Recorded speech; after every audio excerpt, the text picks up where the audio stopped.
ಇವತ್ತು ನಾನು ತುಂಬ ಹೆಲ್ತಿಯಾಗಿರೋ ಮಸಾಲೆ ತರಕಾರಿ ಜೋಳದ ರೊಟ್ಟಿ ತೊಗೊಂಬಂದಿದ್ದೀನಿ. ಈ ರೆಸಿಪಿ ಇದು ಹೇಗೆ ಮಾಡಿದೆ ನೋಡೋಣ ಬನ್ನಿ. Hi everyone, welcome to Hema's hobbies and kitchen. ನಾನು 2 ಮೂಲಂಗಿ ತೊಗೊಂಡು ಅದನ್ನು ಪೀಲ್ ಮಾಡಿಬಿಟ್ಟು ಈ ಥರ ತುರಿದ್ಬಿಟ್ಟು ಇಟ್ಕೊಂಡಿದ್ದೀನಿ. ಕ್ಲೀನಾಗಿ ವಾಶ್ ಮಾಡಿ ಆಮೇಲೆ ಇದನ್ನು ನಾನು ಇವಾಗ ಸ್ಟವ್ ಮೇಲೆ ಇಟ್ಬಿಟ್ಟು 2 ಕಪ್ಪಷ್ಟು ನೀರು ಹಾಕ್ಕೊಳ್ತಾಯಿದ್ದೀನಿ. ನಿಮಗೆ ಜಾಸ್ತಿ ಬೇಕಂದರೆ ಜಾಸ್ತಿ ನೀರು ಹಾಕ್ಕೊಳ್ಳಿ. ಆಮೇಲೆ 1 ಸ್ಪೂನಷ್ಟು ಉಪ್ಪು ಅಥವಾ ರುಚಿಗೆ ತಕ್ಕಷ್ಟು ಇದನ್ನು ನಾನು ಇವಾಗ ಕುದಿಸ್ಕೊತಾ ಇದ್ದೀನಿ. ಅದ್ರ ಜೊತೆಗೆ ನಾನು ಇವಾಗ 1 ದೊಡ್ಡ ಸ್ಪೂನಷ್ಟು ಮೊಸರು ಹಾಕ್ಕೊಂಡು ನೀಟಾಗಿ ಮಿಕ್ಸ್ ಮಾಡ್ಕೊಳ್ತಾ ಇದ್ದೀನಿ. ಮಿಕ್ಸ್ ಮಾಡ್ಕೊಂಡು ಇದನ್ನು ಚೆನ್ನಾಗಿ ಕುದಿಯೋಕ್ಕೆ ಬಿಡೋಣ. ಇವಾಗ ನೋಡಿ ಚೆನ್ನಾಗಿ ಕುದೀತಾ ಇದೆ. ಇವಾಗ ನಾನು 1 ಕಪ್ಪಷ್ಟು ಜೋಳದ ಹಿಟ್ಟು ಹಾಕ್ಕೊಳ್ತಾ ಇದ್ದೀನಿ. ಜಾಸ್ತಿ ಮಾಡೋರು ಜಾಸ್ತಿ ನೀರು ತಗೊಳ್ಳಿ ಮತ್ತು ಜಾಸ್ತಿ ಜೋಳದ ಹಿಟ್ಟು ಕೂಡ ಹಾಕ್ಕೋಬೋದು. ಇವಾಗ ಇದನ್ನು ನೀಟಾಗಿ ಕಲಸಿದ್ಮೇಲೆ ಸ್ವಿಚ್ ಆಫ್ ಮಾಡಿಬಿಟ್ಟು ಇದನ್ನು ಒಂದು 5 ನಿಮಿಷ ಮುಚ್ಚಿಬಿಟ್ಟು ನಾನು ಇಟ್ಕೋತಾ ಇದ್ದೀನಿ.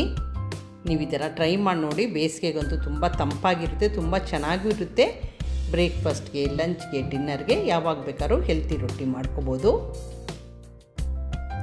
ಇವಾಗ ನಾನು ಇದಕ್ಕೆ ಒಂದು ಸ್ವಲ್ಪ ತಣ್ಣಗಾಗೋಕ್ಕೆ ಬಿಟ್ಟಿದ್ದೀನಿ.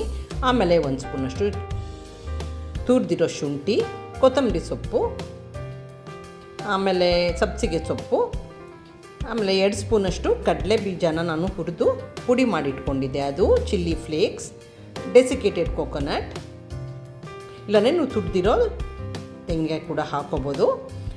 ಆಮೇಲೆ ಕೈಗೆ ಒಂದು ಸ್ವಲ್ಪ ಎಣ್ಣೆ ಹಚ್ಕೊಂಡು ಇದನ್ನು ನೀಟಾಗಿ ಮಿಕ್ಸ್ ಮಾಡ್ಕೊಂಡ್ಬಿಡೋಣ. ಇದು ತುಂಬ ಚಪಾತಿ ಹಿಟ್ಟು ಥರ ಆಗಲ್ಲ, ಸ್ವಲ್ಪ ಮೆತ್ತಗಿರುತ್ತೆ. ಆ ಥರನೇ ಮಾಡೋದಿದು. ಅದರಿಂದ ತುಂಬ ಸಾಫ್ಟಾಗೂ ಬರುತ್ತೆ. ಈ ಥರ ಮಾಡೋದ್ರಿಂದ ಇದನ್ನು ನೀಟಾಗಿ ಈಗ ಮಿಕ್ಸ್ ಮಾಡ್ಕೊಂಡ್ಬಿಡೋಣ.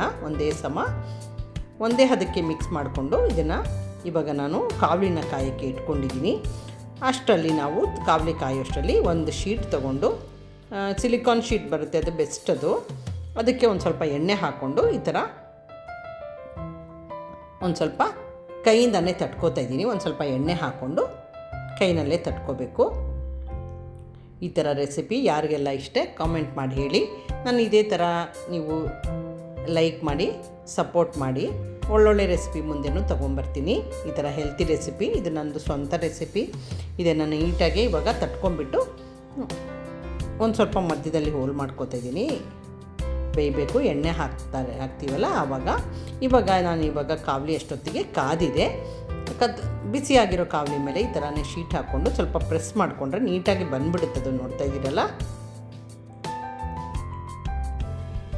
ಈ ಥರ ಮಾಡಿಕೊಂಡು ನೀವು ಟ್ರೈ ಮಾಡಿ ನೋಡಿ ರೆಸಿಪಿನ. ಯಾರೆಲ್ಲ ನೋಡ್ತಾ ಇದ್ರೋ ಇಷ್ಟ ಆಗಿದೆ ಲೈಕ್ ಮಾಡಿ, ಕಾಮೆಂಟ್ ಮಾಡಿ, ಶೇರ್ ಮಾಡಿ. ಆಮೇಲೆ ಇದನ್ನು ಇವಾಗ ನೋಡಿ ಸ್ವಲ್ಪ ಬೆಂದ ಮೇಲೆ ತಿರುಗಿಸ್ಕೋತಾ ಇದ್ದೀನಿ. ವಿಡಿಯೋ ಲೆಂತಿ ಆಗುತ್ತೆ ಅಂತ ನಾನು ಸ್ವಲ್ಪ ಜಲ್ದಿ ತೋರಿಸ್ತಾ ಇದ್ದೀನಿ. ಇದ್ರ ಮೇಲೆ ನಾನು ಇವಾಗ ತುಪ್ಪ ಹಾಕ್ಕೊಂಡು ಸವರ್ಕೊಂಡು ಇದನ್ನು ಬೇಯಿಸ್ಕೊತಾ ಇದ್ದೀನಿ. ನೋಡಿ ತುಂಬ ಚೆನ್ನಾಗಾಗುತ್ತೆ. ಈ ರೆಸಿಪಿ ಟ್ರೈ ಮಾಡಿ ನೋಡಿ. ಇವಾಗ ನಾನು ಇನ್ನೊಂದು ಅದೇ ಥರ ಮಾಡೋದು ತೋರಿಸ್ಕೊಳ್ತೀನಿ. ಇದು ಬೇಯೋಷ್ಟರಲ್ಲಿ ಇನ್ನೊಂದು ನಾವು ತಟ್ಕೊಂಡ್ಬಿಡ್ಬೋದು. ನೋಡಿ ಇವಾಗ ಈ ಥರ ಆಗಿರುತ್ತೆ. ಇನ್ನೊಂದು ಮಾಡಿ ಇದೇ ಥರನೇ ಎತ್ತಿಟ್ಕೊಂಡ್ಬಿಡೋಣ. ಎಲ್ಲದೂ ಇದೇ ಥರ ಮಾಡಿ ಇಟ್ಕೊಳ್ಳಿ. ಯಾರೆಲ್ಲ ನೋಡ್ತಿದ್ರು subscribe to Hema's hobbies and kitchen. ಇದೆಲ್ಲ ಆದಮೇಲೆ ನಾನು ತೋರಿಸ್ತಾ ಇದ್ದೀನಿ ನೋಡಿ. ತುಂಬ ಸಾಫ್ಟಾಗಿ ತುಂಬ ಹೆಲ್ತಿಯಾಗಿ ರೊಟ್ಟಿ ರೆಡಿಯಾಗಿದೆ ಇವಾಗ. Thank you for watching my video.